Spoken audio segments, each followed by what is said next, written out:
So let me see if I can connect celebration and storytelling to the topic today for my little talk, for our little talk. Because really together, I'd like to spend about 12 minutes here with you to go through a little bit of this topic in a way that's enriching and meaningful to each of you.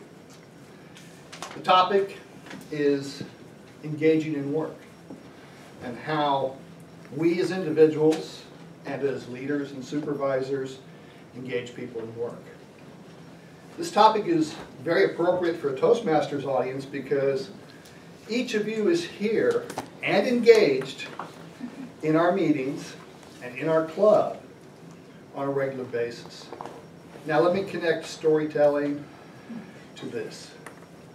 One way that you engage people, and in fact the most important cultural form in any human culture, is narrative.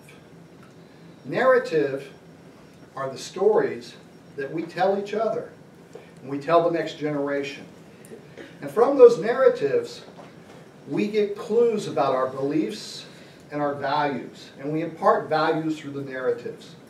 And those narratives that we share with each other, those stories, which predate our writing and our other technical forms which I use today, including blogging, to make this particular project happen. Way back when we sat around together and began to talk, we used these stories to make our common culture something that we could share with each other. And we became invested and engaged in those stories. And we look to them when we don't know how to act. And we ask ourselves, what is right? And what should we do? And we learn that from our storytelling and our narratives. And that's still true today.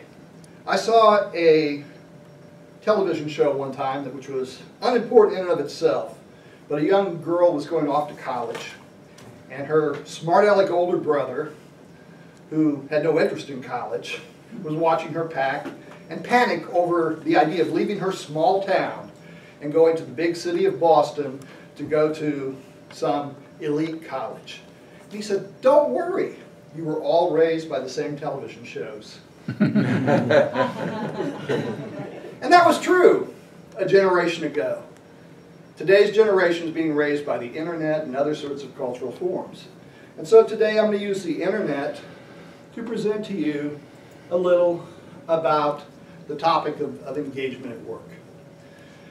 And central to this, and I'm going to keep going back to this, is this idea of intrinsic motivation. What motivates you? So let me get started in the proper order. Let me tell you why we're here and what I'm going to do. So, why? A purpose. And what? A task. This is really important to me because in the U.S. Army, the organization I work in, we've identified this idea of task and purpose and this construct around it of mission command as a way that we lead people and organizations to accomplish missions. Inherent in the concept is that if I give you a task to accomplish and a purpose, you're going to self-manage and determine how to accomplish that within the limits of what you've learned. Now, we have some common stories that we all live by. It's called doctrine.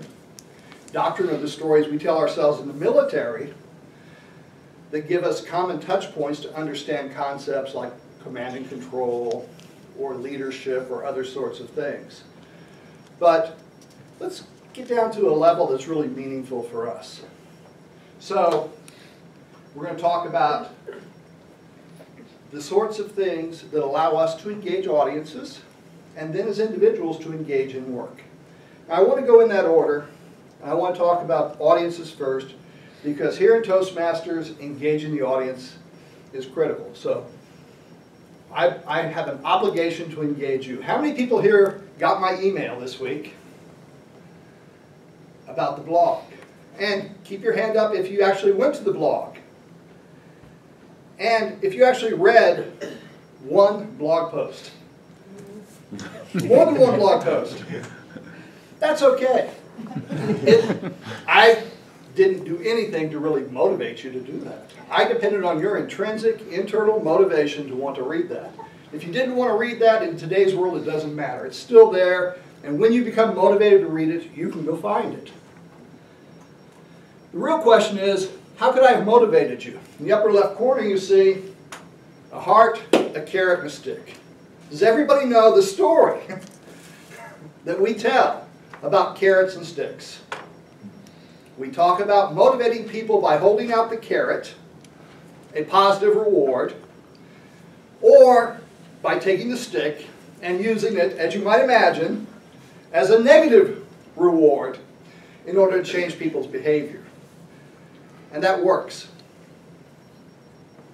It works in a very limited way. Sticks and carrots work. Hungry people will do things for food. People who have no option but to be beaten with a stick will do things to avoid being beaten with a stick. Carrots and sticks work. But what truly motivates us to put our heart and our soul into our work? It's something more than carrots and sticks. It comes from the heart. Chuang Tzu's talked about this. How to be happy in your work. And that formula is what, Chuang Tzu? What do we do to be happy in our work? So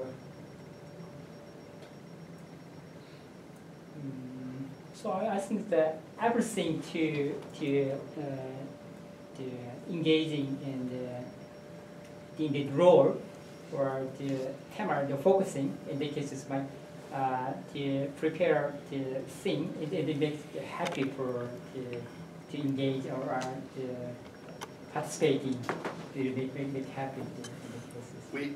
We dig into our work, we do work, and we gain happiness because we find joy in the work that we do, in the accomplishments and other sorts of things.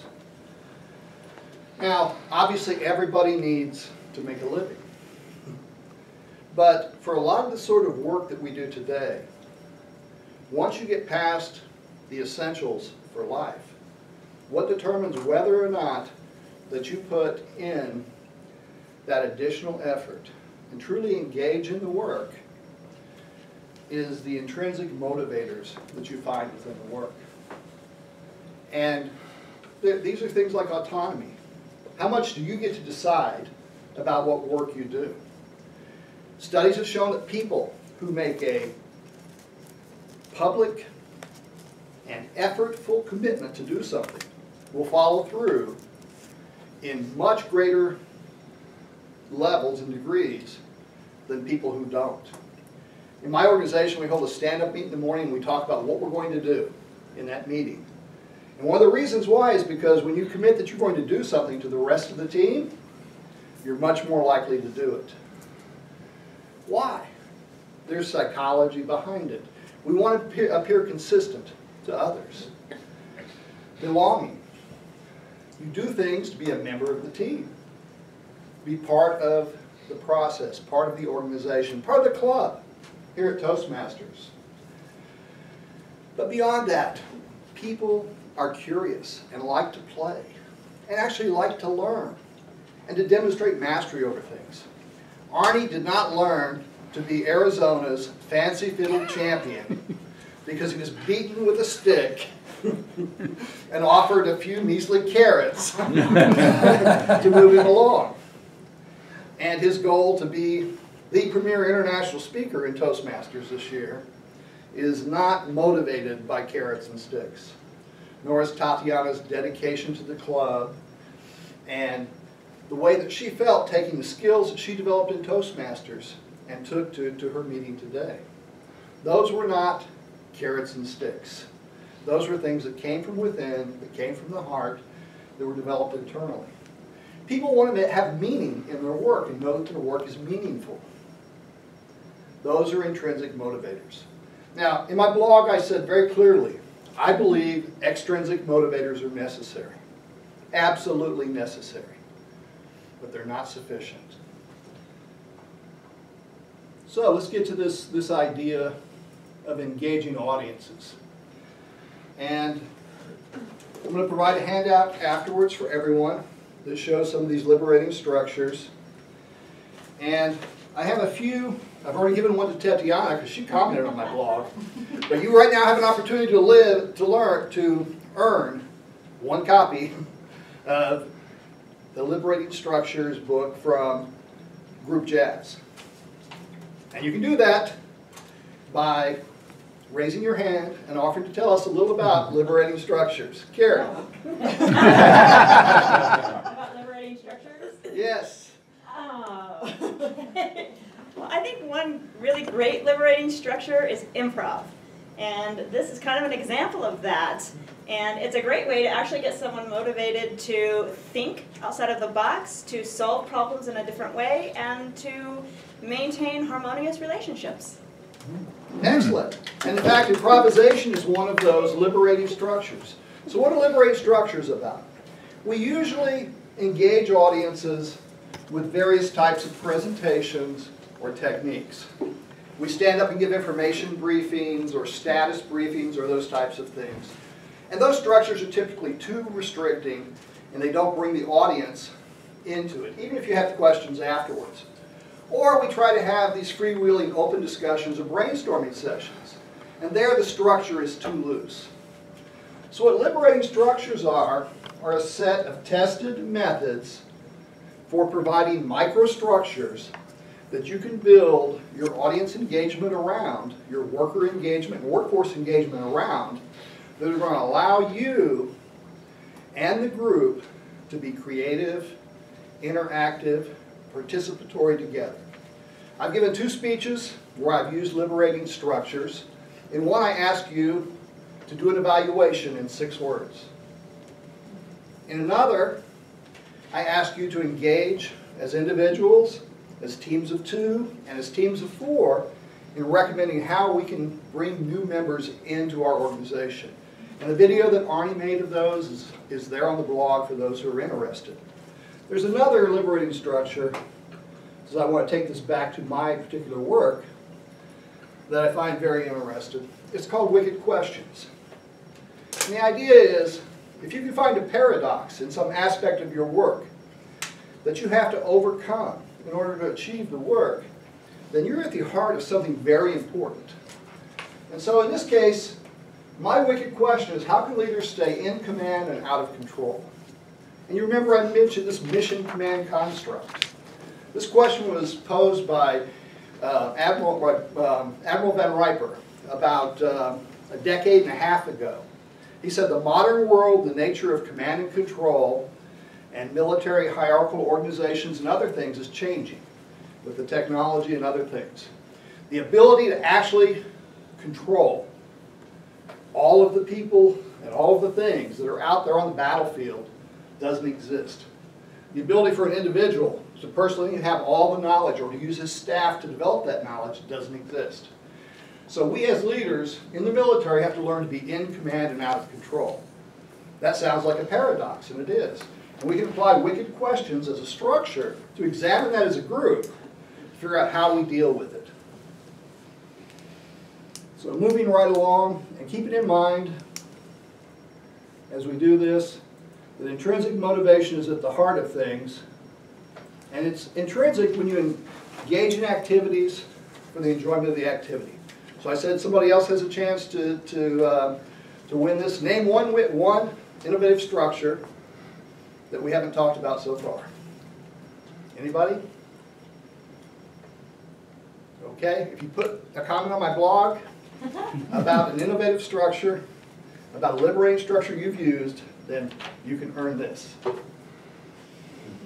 And if you're interested in all of the technical details, for those of you who are technically oriented, I have some of the technical information from the popular book Intrinsic Motivation at Work here. This actually includes some of the science that goes back over 20 years about how psychologists and others, economists, have looked into what motivates people.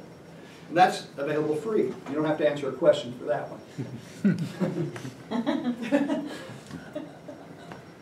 So let's move on and talk about this idea of self-managing. And at the heart of it is that you choose the behaviors to accomplish the tasks that you're going to accomplish. And in most sophisticated, complicated work